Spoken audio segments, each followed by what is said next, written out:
이 SLBM이라는 거는 현존한 인류 무기 중에 가장 위력이 큰 거예요. 군사 강국으로서 상징적이거든요. 우리 미사일 기술이 그 정도 되느냐 이렇게 국민들이 의아해할 건데 1979년도부터 미국하고 이렇게 협력하면서 했는데 지금은 완전히 자체 기술적으로 보유하고 있어요. 그리고 이 수직 발사관을 6개 쏜 거는 오로지 한 척밖에 없기 때문에 우리가 공격 능력까지 강화했어요. 디젤 잠수함 중에서는 안창호함이 가장 성능이 뛰어난 어디다 내놔도 탑 클래스다. 전 잠수함 함장이었던 경기대 문근식 교수의 언론 인터뷰 중 한 대목입니다. 세계 최고 수준의 잠수함에 더해 이제 우리는 잠수함 발사 탄도미사일, 즉 SLBM 보유까지 목전에 뒀는데요. 이는 SLBM을 보유한 세계 8번째 국가가 되는 겁니다. 재밌는 점은 우린 SLBM 시험 발사를 했는데 외신에선 미사일을 발사한 도산 안창호함을 더 주목하는 기사들도 나온다는 점입니다. 오늘은 이런 류의 기사로 밀리터리 전문 매체 프랑스의 네이버 뉴스의 기사를 가져와 봤습니다. 그 제목은 게임 체인저, AIP 잠수함이 처음으로 탄도미사일을 발사했다. 금일클립은 이 기사에 더해 최근 있었던 북한의 미사일 발사와 우리의 SLBM 시험 발사에 대해 조명한 일본 언론의 반응도 함께 알아보도록 하겠습니다. 이해를 돕기 위해 본격적인 기사 소개에 앞서 몇 가지 밀리터리 관련 용어를 잠깐 짚어보려고 하는데요. 우선 AIP라 함은 우리말로 굳이 번역하자면 공기부여 추진 체계를 의미합니다. 디젤 잠수함 체계의 치명적인 약점으로 공기 확보를 위해 지상으로 자주 올라와야 한다는 것이 꼽히는데요. 이 AIP 체계는 공기 소모를 최소화시킨 겁니다. 아예 물 밖으로 나오지 않아도 되는 원자력 추진 잠수함과 전통적 개념의 디젤 잠수함의 중간자 성격이라고 보시면 되겠습니다. 또한 미사일에는 순항미사일과 탄도미사일이 있는데 순항미사일은 비행기 엔진으로 구동되고 탄도미사일은 로켓 엔진으로 구동됩니다. 즉 순항미사일은 상대적으로 느리지만 정밀한 타격이 가능하고 탄도미사일은 빠르고 강력한 타격이 가능합니다. 아울러 우리 해군이 운영하고 있는 잠수함은 크게 3가지 분류인데요. 바로 장보고급, 손원일급, 도산 안창호급입니다. 뒤로 갈수록 최신의 톤수가 높은 급이며 도산 안창호급은 새롭게 구축을 시작한 잠수함 등급입니다.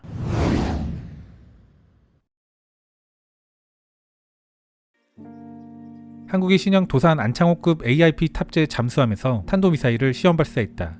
많은 관측통들이 지적하듯 이는 지정학적 관점에서 중요한 의미를 지닌다. 그러나 동시에 잠수함 기술 측면에서도 중요한 사건이다. AIP와 재래식 탄도미사일의 결합은 한국 해군에 새로운 기회를 제공하기 때문이다. 한국은 이번이 처음이지만 마지막은 아닐 수 있다. 이번 발사에 성공한 현무 4-4 미사일은 지대지 단거리 탄도미사일인 현무 2B의 잠수함 발사 파생형이다.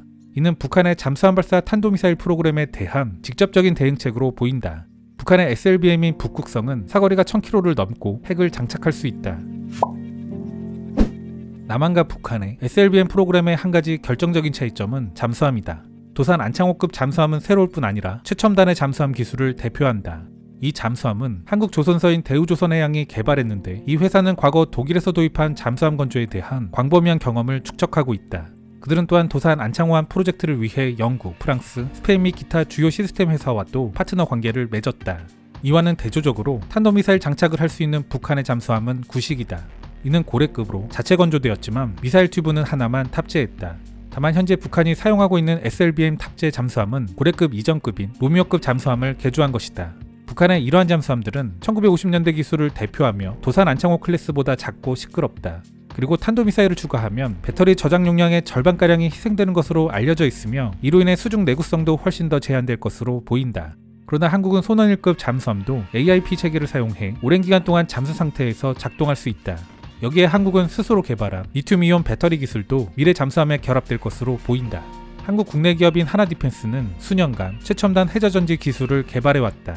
물론 안전성과 같은 극복해야 할 많은 과제가 있지만 성과 인센티브는 분명하다. 배터리는 2027년까지 도산 안창호급에 탑재될 예정이다. 전반적으로 도산 안창호급 잠수함은 비핵 추진 잠수함 중 가장 뛰어난 성능을 보인다. 수중 배수량은 3,705톤이며 3개의 갑판 레벨이 있다. 그러나 결정적인 특징은 수직 발사 시스템이다.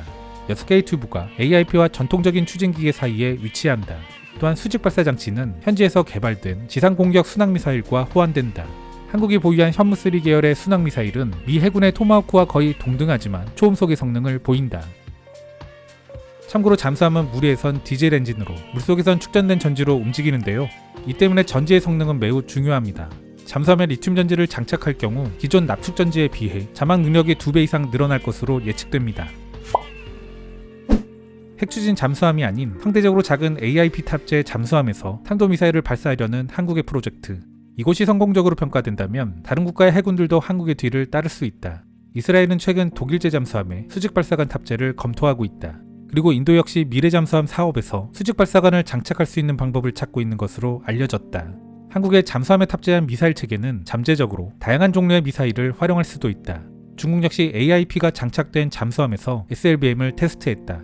그러나 그것은 시험용으로 특별히 고안된 잠수함에서 이루어졌으며 또한 단순히 선체에 붙여놓은 수준이다. 한국의 시험 발사는 실제로 운용되는 도산 안창호함에서 이루어졌다.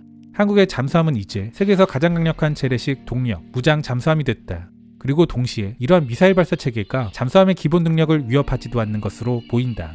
해군과 조선소들은 이를 주목하고 있다. 한편 우리가 SLBM을 발사한 지 10일 만에 북한 역시 신형 장거리 순항미사일을 발사했습니다. 이에 대해 우리 언론은 크게 두 가지 방향의 분석을 내놓고 있는데요. 하나는 우리의 SLBM 발사에 대응한 것이라는 분석, 다른 하나는 앞으로 있을 평화협상에서 몸값을 높이려는 포석이라는 분석입니다. 개인적으로 저는 전자의 분석에 더 무게추가 있다는 생각인데요. 이물출 경남대 교수는 뉴시스와의 서면 인터뷰에서 다음과 같은 부분을 짚었습니다. 북한은 우리가 최근에 시험 발사에 성공한 SLBM에 대해 상당한 자극을 받았을 가능성이 있습니다. 또한 AFP 통신이나 일본 언론의 경우에도 마찬가지로 한국의 SLBM에 대한 대응으로 보고 있습니다. 이번에 북한이 발사한 순항미사일은 1500km의 사정거리로 일본 전역도 사정권 안에 들어갑니다. 일본 언론들에서는 이를 강조하며 많은 기사들을 쏟아내고 있는데요. 일본의 NHK에서는 북한의 미사일 발사 상황을 상세하게 전하는 기사에서부터 전문가들의 분석까지 다양한 종류의 기사를 쏟아내고 있습니다. 다음은 일본에서 발행된 전문가 분석 인터뷰 기사 중 일부입니다. 일본에게 어느 정도 위협이 될까? 군사분석가인 도쿄대 첨단과학 기술연구센터의 고이즈미 씨는 다음과 같이 말합니다. 새로운 위협이 된다고 생각합니다. 일본에게 지금까지 큰 위협이 되고 있는 것은 탄도미사일이었고 주로 이에 대한 대비를 했지만 새로운 순항미사일이라는 요소를 고려하지 않을 수 없게 된 겁니다. 아울러 일본에서는 우리의 SLBM 시험 발사를 계기로 한국의 국방력 강화 추세를 조명하는 10층 기사들도 많이 나옵니다. 다음은 지난 10일 니혼게이제 신문에서 발행한 기사로 그 제목은 SLBM 항공모함의 원자력 잠수함도 한국은 왜 전력 증강으로 내달리는가. 한국군은 위성으로 탐지하기 어려운 국산 잠수함 발사 탄도미사일의 수중 발사 시험에 성공했다. 그리고 최신의 스텔스 전투기 F-35를 탑재할 수 있는 3만톤급 경항모의 건조 사업도 궤도에 올랐다.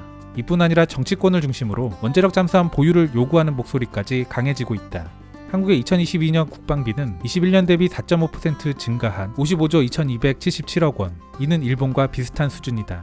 앞으로 한국의 중기 계획에 따라 대폭 증액이 계속된다면 24년에는 60조 원, 26년에는 70조 원을 각각 넘어설 전망이다. 그리고 25년에는 한국과 일본의 예산 차이가 약 1.5배로 벌어질 것으로 추산된다. 한국은 일본과 비교해 인구는 약 40%, 국토 면적 비율은 30% 수준. 이를 감안했을 때 한국의 기세가 현저하다. 본문은 국방비 관련 부분만 소개해드렸는데요. 니혼게이제 신문은 이러한 국방비 증강과 무기체계 고도화가 하나의 과정으로 봅니다. 그 목적은 결국 북한을 넘어 주변 4강을 견제하겠다는 한국의 국가 전략이 있다고 결론 내립니다. 참고로 우리의 국방비는 지난 2019년 세계 9위였던 러시아를 넘어선 이래로 이제 세계 7위인 일본도 추월할 것으로 보입니다. 현존하는 재래식 잠수함 중 최강급으로 평가받는 도산 안창호함. 그러나 이 도산 안창호함은 2024년까지 순차적으로 이어질 세대의 차세대 잠수함 중 첫 번째일 뿐입니다. 오래전에 한번 소개했던 적도 있지만 그동안 우리는 최고의 잠수함 운용 능력을 증명해왔습니다. 태평양 연안국가 해군들이 모여 실시하는 림팩 훈련. 98년에 이 훈련에 참가한 우리의 이종무함은 미국의 이지스급 구축함 2척, 이지스급 순양함 2척, 일본의 일반 구축함 4척 등을 가상격침했으며 상대방은 우리를 발견조차 하지 못했습니다. 이에 충격을 받은 미 해군은 본격적인 훈련 전 별도로 우리의 소형 잠수함만을 잡기 위한 특별 조직을 만들고 사전 훈련을 하기까지 합니다. 이제 이러한 뛰어난 운용 능력에 더해 최고 수준의 장비까지 갖춘 게 우리의 잠수함 사령부입니다. 마지막으로 남은 것은 정치 외교적 문제가 걸려있는 핵 추진 잠수함 이것뿐인 것 같습니다.